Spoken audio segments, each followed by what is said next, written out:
James Dorsey joins us for the Middle East report. James Dorsey is an award-winning scholar and journalist with a different perspective on the Middle East and a senior fellow at the S. Rajaratnam School of International Studies. James, good morning, and thank you so much for joining us on Radio Islam. Ibrahim, it's always a pleasure to be with you. Thank you for having me. Let's start off with US President Donald Trump may think his new 20-point proposal will end the Gaza war and solve the Israeli-Palestinian conflict, but the reality on the ground tells a very different story. Indeed, and that reality appears to be sinking into the Trump administration. What we've seen is a host of senior U.S. officials, the U.S. Vice President J.D. Vance, Special Envoys Steve Witkoff and Jared Kushner, and now the U.S. Secretary of State Marco Rubio in Israel over the past week to try and ensure that the ceasefire holds. There are multiple issues, both in terms of the first phase of the issue of the ceasefire and the second phase of the Trump 20-point plan. In terms of the first phase, Israel wants to do nothing, not move on anything else, as long as the bodies of Hamas-held Israelis are not found, bodies of Israelis that were killed in the last 2 years during the war. That's something that could take days, but it could take months. There are still 13 bodies to be found, and those bodies are under the rubble.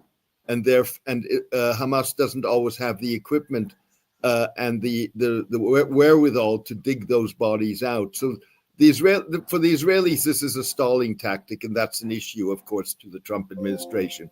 But going into the second phase, there are multiple issues. One is the issue of Israeli withdrawal. Israel has withdrawn to what it calls behind a yellow line, but the agreement calls for Israel to withdraw completely. For that withdrawal to happen, you have to have an international peacekeeping or stabilization force, as Trump has named it. The composition of that force is problematic. The mandate of that force is problematic.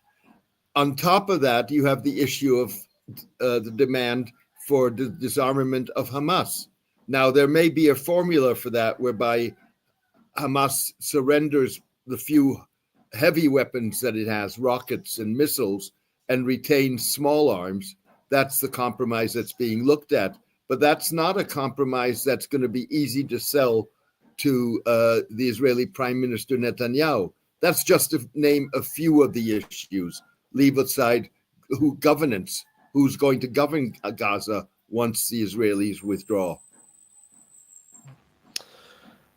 And Israel isn't the only one operating with impunity in a world leaning towards authoritarianism. As Saudi Crown Prince Mohammed bin Salman prepares for his first visit to the White House in almost a decade, the world seems to have forgotten the brutal killing of journalist Jamal Khashoggi inside the Saudi consulate in Istanbul way back in 2018. Indeed. So the Saudi Crown Prince is scheduled to make his first visit since 2016 to the United States and to the White House on November 18. That's going to be the final, if you wish, resolution or bearing of responsibility for the killing of Jamal Khashoggi in 2018 in the Saudi consulate in Istanbul. And what it tells you is that essentially, bin Salman had a couple of rough years in which many countries did not want to be seen, or many leaders did not want to be seen publicly with him, but he's put that behind. He's basically become a prominent international player and a respected international player. So in other words, he had got away with impunity in terms of being responsible for the killing of Jamal Khashoggi, but not being held accountable. And nowhere are the lines between legitimate criticism of Israel and anti-Semitism more blurred than on a soccer pitch. Indeed. So we've had a number of incidents.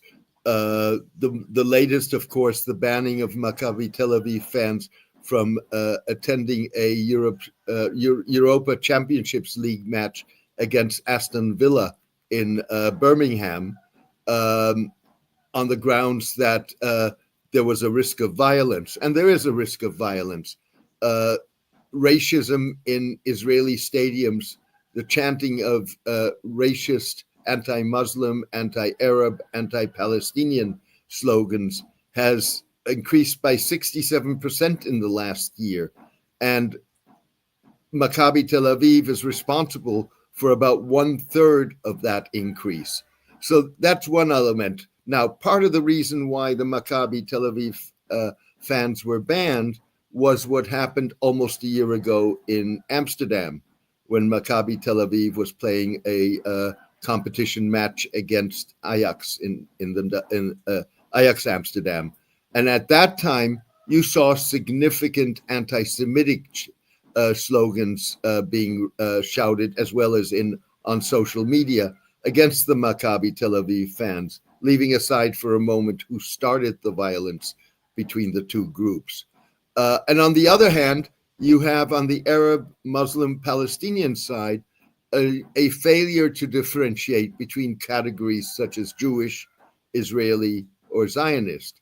And in Arabic, all three are often referred to as Yahud, which means that you get a conflation of what is anti-Israeli, what is anti-Zionist, legitimately anti-Zionist, whether one agrees with that or not, and what is anti-Jewish and often anti-Semitic. And speaking of double standards, James, the International Olympic Committee is once again under fire. The IOC has halted all talks with Indonesia about hosting future events after the country barred Israeli athletes from an international tournament.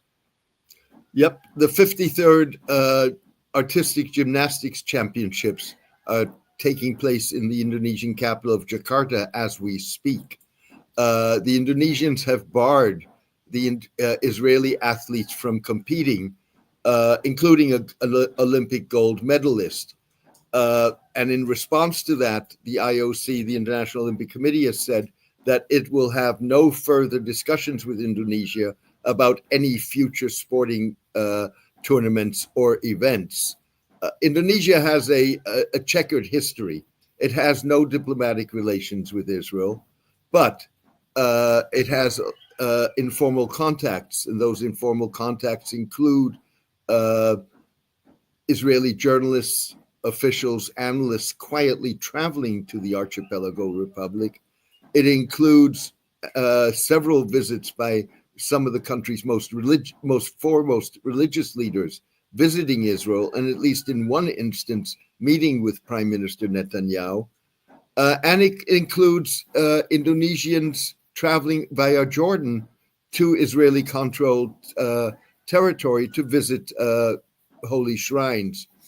At the same time, as the IOC has acted against Indonesia, it has failed to speak out against the banning or the refusal by the United States to extend visas to a delegation of the Iranian Football Federation that was supposed to attend in December the World Cup draw for the 2026 World Cup, which is being hosted by the United States, Canada, and Mexico. There is some talk of moving that draw in December from Washington, D.C. to Mexico to ensure that the Iranians can attend. James, thank you so much for joining us on Radio Islam International. It's always a pleasure to have you with us. Thank you for unpacking everything from Trump's so-called peace plan to Saudi Arabia's shift in politics and the double standards that are playing out on the world stage. Thank you so much. The pleasure is always mine. Thank you for having me, Ibrahim. Thank you. Have a lovely day. And the same to you. And that was James Dorsey with this week's